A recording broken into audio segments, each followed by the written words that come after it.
Valentina Carbone, Aurélien Haquier, bonjour. Bonjour. Vous êtes tous les deux professeurs à ESCP Europe et co-directeurs de la chaire de Deloitte sur l'économie circulaire, un sujet dont nous allons parler justement. D'où vient cette notion d'économie circulaire et pourquoi est-ce qu'elle se diffuse aujourd'hui ? Alors, la notion d'économie circulaire, elle vise à répondre à un paradoxe. D'un côté, elle s'appuie sur le constat du défi environnemental, du défi écologique auquel nous sommes confrontés en tant que société.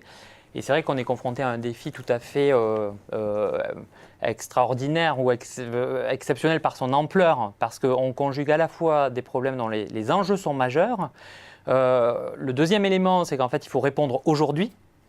Et le troisième élément, c'est qu'on est devant des questions qui sont extrêmement complexes du point de vue de l'action collective.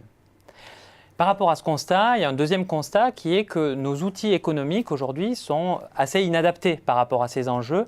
C'est-à-dire que tout notre appareillage économique est issu d'un contexte dans lequel la nature ne comptait pas et donc c'est construit en dehors de la nature. Si vous regardez par exemple la manière dont on mesure la croissance du PIB ou les outils comptables qu'on utilise dans l'entreprise, l'environnement naturel est un remarquable absent de l'ensemble de ces outils. Et donc on arrive dans une situation paradoxale et un petit peu aberrante dans laquelle on peut, alors même qu'on doit répondre aux défis écologiques, on peut observer la multiplication de business models qui favorisent les déchets, qui raccourcissent la durée de vie des produits, qui multiplient les transports. Et donc l'économie circulaire, c'est justement une réponse à ces modèles qui sont qualifiés d'économie linéaire. L'économie circulaire, c'est le pari que, en fait, sans forcément évacuer la logique du marché et de la compétition, on peut quand même réinventer des modèles d'affaires qui vont être plus respectueux de l'environnement et qui vont permettre, par exemple, au lieu d'acheter un produit, d'avoir accès à un service, de sorte qu'on arrivera à réduire l'empreinte environnementale de ces produits. Alors, fort de ces constats, comment est-ce que vous faites pour enseigner ces questions ? Alors, déjà, ça fait déjà 4 ans qu'on enseigne ces questions au sein de ESCP Europe. Et nous, ce qu'on a essayé de faire, c'est de se positionner par rapport à 2 postures dogmatiques qui ont émergé face à ce constat paradoxal dont on vient de parler, c'est-à-dire d'une part les adeptes de la décroissance pour lesquels l'entreprise n'a aucun rôle à jouer dans le renouvellement de paradigme, au contraire, c'est le grand coupable de la situation dans laquelle on est. Et nous, on est quand même dans une école de management, donc on prépare et on forme les managements du futur. Et d'autre part, un peu une posture qui vise à managérialiser complètement l'objet de l'économie circulaire. Donc le court-termisme, une réappropriation par la priorité du profit vis-à-vis de réduction, voire de production de valeur environnementale positive. Et il nous a semblé qu'il s'agissait un peu d'un dialogue de sourds. Donc ce qu'on a voulu essayer de faire, c'est essayer de tisser une passerelle entre ces 2 mondes qui ne dialoguent pas trop. Et donc, dans nos enseignements, on essaie d'abord d'accepter et de faire réfléchir nos étudiants sur ces tensions, sur ces paradoxes, pour ensuite leur donner quand même une voie de sortie, la possibilité d'être innovant et créer quelque chose. Si je devais résumer les caractéristiques de nos enseignements, j'en citerai 3.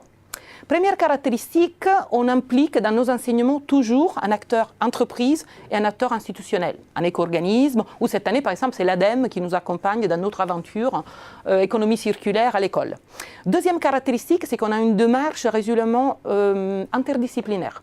Pas seulement entre marketing, supply chain, stratégie, mais aussi au sein d'autres disciplines. Notamment, on va voir du côté du design, pourquoi pas de la philosophie et des sciences sociales, au sens large du terme, pour booster un peu la capacité à être réflexif et analytique. Et troisième caractéristique qui conjugue un peu ces 2 premières caractéristiques, c'est que notre visée pédagogique, notre objectif pédagogique, c'est vraiment de susciter à la fois une posture réflexive, qui ne réunit pas pour autant l'action, et on essaie de donner aux étudiants des espaces d'innovation dans lesquels ils peuvent s'exprimer. Alors justement, vous avez créé une chaire sur ces questions d'économie circulaire. Alors, quelle est sa mission et son objectif ?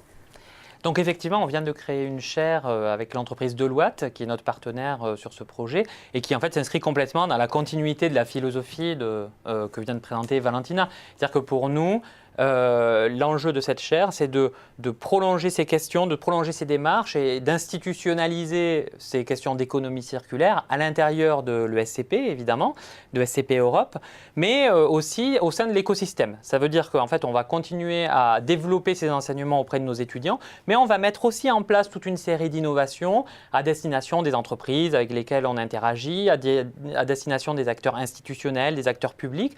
On a aussi tout un volet, évidemment, en recherche, puisque l'enjeu de cette chaire, c'est de développer nos activités de recherche sur ces questions. Et ça va se manifester par différents objets et différentes initiatives. Comme par exemple des matinales sur l'économie circulaire qu'on organisera régulièrement à OSCP Europe. Et on espère pouvoir vous recevoir nombreux au sein de ces matinales dans lesquelles on va vraiment questionner les grands enjeux structurants de l'économie circulaire. Avec plaisir. Eh bien, merci Valentina Carbone et Aurélien Acquier pour cette analyse. Merci. Merci.